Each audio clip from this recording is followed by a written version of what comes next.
Apa zikir supaya dapat ridho, menjadi hamba yang ridho? Ternyata zikir-zikir yang kita sudah hafal dari kecil itu makomnya tinggi kalau dimaknai. Tapi kalau nggak dimaknai ya sama kayak burung beo. Burung beo baca la ilaha illallah dapat pahala nggak? Handphone kita baca Quran 1 juz masuk surga nggak, Pak?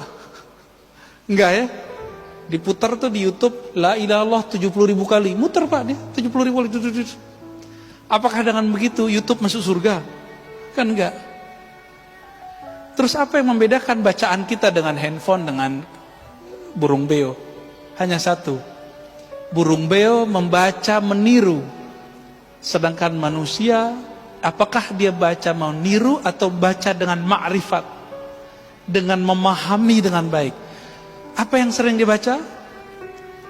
Raditu billahi rabba wa bil islami dina wa bi Muhammadin nabiyya. Sudah hafalkan itu? Itu ada di Sahih Bukhari, Pak, Sunan Abu Daud. Aku ridha Allah sebagai Rabbku. Amalan dari kecil, ternyata itu supaya kita sampai ke makom yang tinggi.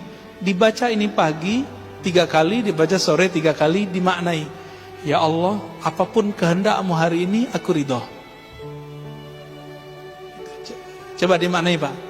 Raditu billahi rabba. Coba baca sama-sama.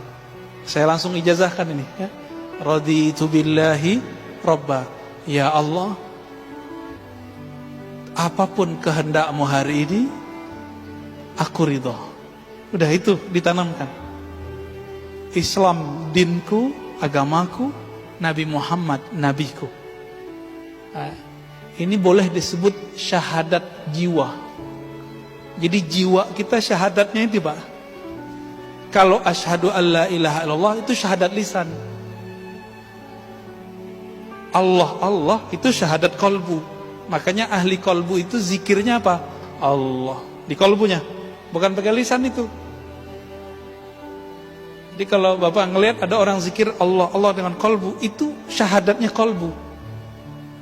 Kenapa? Ala bidzikrillah tatmainnul qulub. Hanya dengan zikrillah. Coba terjemahkan secara harfiah. Zikri menyebut Allah, menyebut nama Allah. Perintahnya jelas. Surat At-Taghabun, surat Al-Muzammil ya. Wazkurisma rabbik. Sebutlah nama Rabbmu. Siapa nama Rabb kita? Siapa, Pak, nama Tuhan kita? Allah. Nah, udah diamalin belum zikir ini? Ini zikir diturunkan perintahnya surat kedua setelah Iqra. Ini kan ulama ahli tafsir berbeda pendapat. Surat kedua itu Al-Muddathir atau Al-Muzammil. Menurut saya, berdasarkan penelitian kita, lebih kuat Al-Muzammil. Ya, walaupun nanti ada riwayat lain yang menyebutkan Al-Muddathir. Di ayat ke-8 Allah berfirman di Al-Muzammil, ya, wazkurisma rabbik. Sebutlah nama Rabbmu. Siapa nama Rabbmu tadi? Allah. Maka ini ada talqinnya, Pak. Memindahkan nama Allah dari lisan masuk ke kolbu. Itu tekniknya disebut dengan teknik talqin. Apa arti talqin? Bimbingan zikir dari lisan masuk ke dalam kolbu. Kenapa ini penting? Suatu kali Nabi bersabda, Innallaha harrama 'alan nar, ya. Sesungguhnya neraka Allah haramkan terhadap orang-orang yang membaca la ilaha illallah min qalbihi aw nafsihi, dari dalam kolbunya atau jiwanya. Gitu. Maka kalau kita nggak dapat zikir kolbu ini, saya khawatir Bapak meninggal.